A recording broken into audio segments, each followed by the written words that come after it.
Helen Pitcher has been criticised for the failings of the Criminal Cases Review Commission. That was the body that she was in charge of.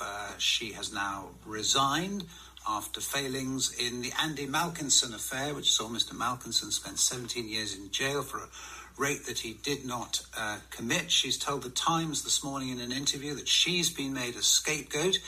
And she has said that 2 independent reviews, or she said also that others are equally to blame. There is an independent review into the role of others in what happened to Mr. Malkinson. And I'm delighted to say Andy Malkinson, who had his conviction quashed in 2023. You remember he came on the programme the day afterwards.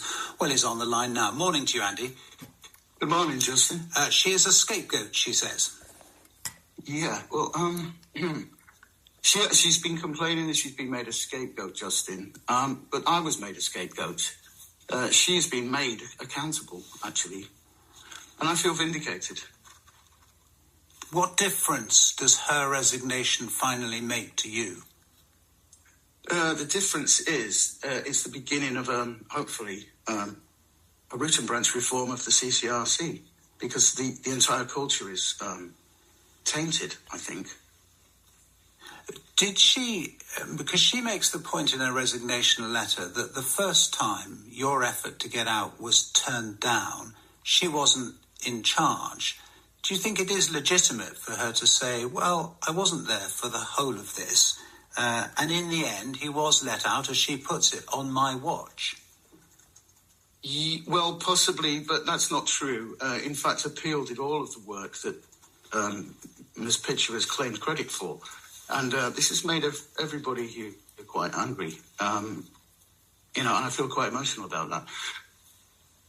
It's patently untrue that the CCRC did all the work and set me free. It was Appeal that set me free. We were told repeatedly, and you'll remember this from the times we talked to you right at the beginning and onwards, that she was eventually going to talk to us, to talk openly about her work.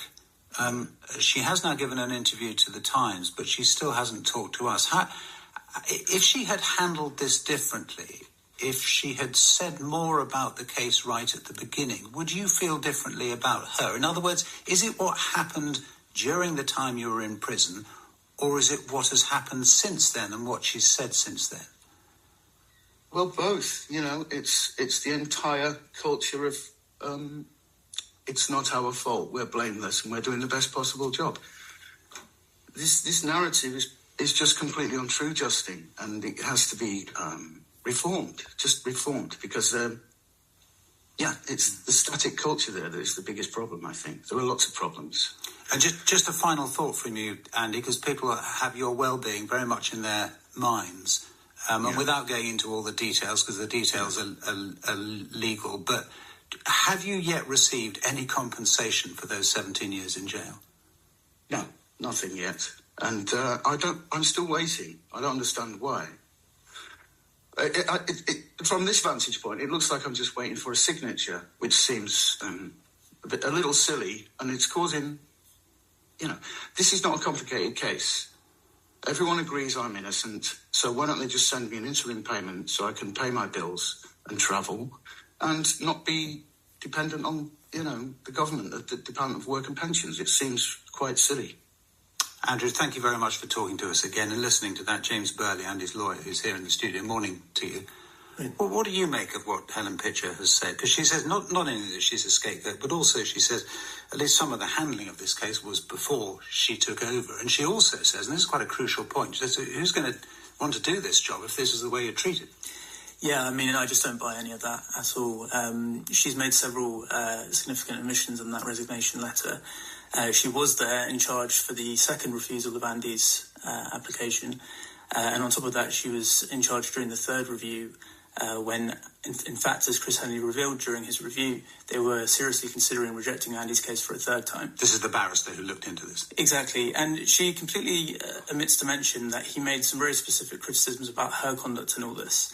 This idea that she's a scapegoat implies that she hasn't done anything wrong. But in fact, he said that she was wrong not to immediately apologise. If you remember, Andy had to wait many, many months before she finally did that.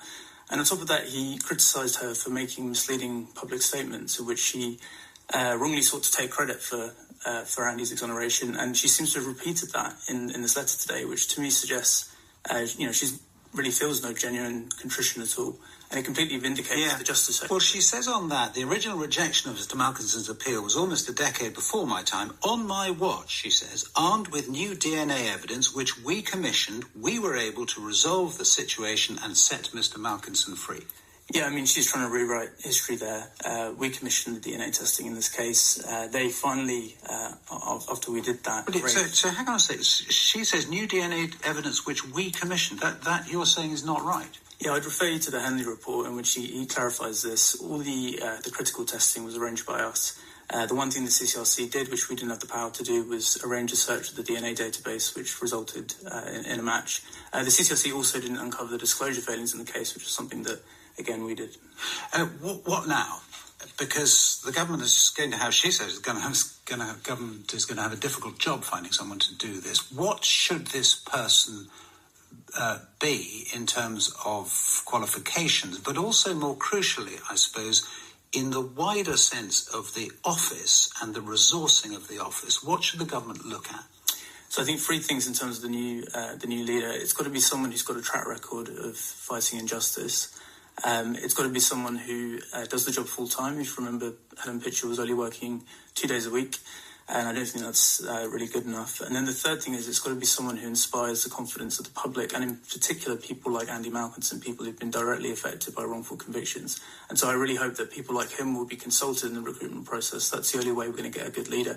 The one thing I will say is that the one element of the resignation letter which isn't completely misleading is that she suggests that others at the CCRC also bear responsibility. She singles out the CEO, Karen Neller, and I think it's right that she should also go. She's been in the post for more than a decade, and we need a fresh start. Right, and just very briefly on compensation, he says he hasn't had anything yet. Is he going to get it soon, do you think?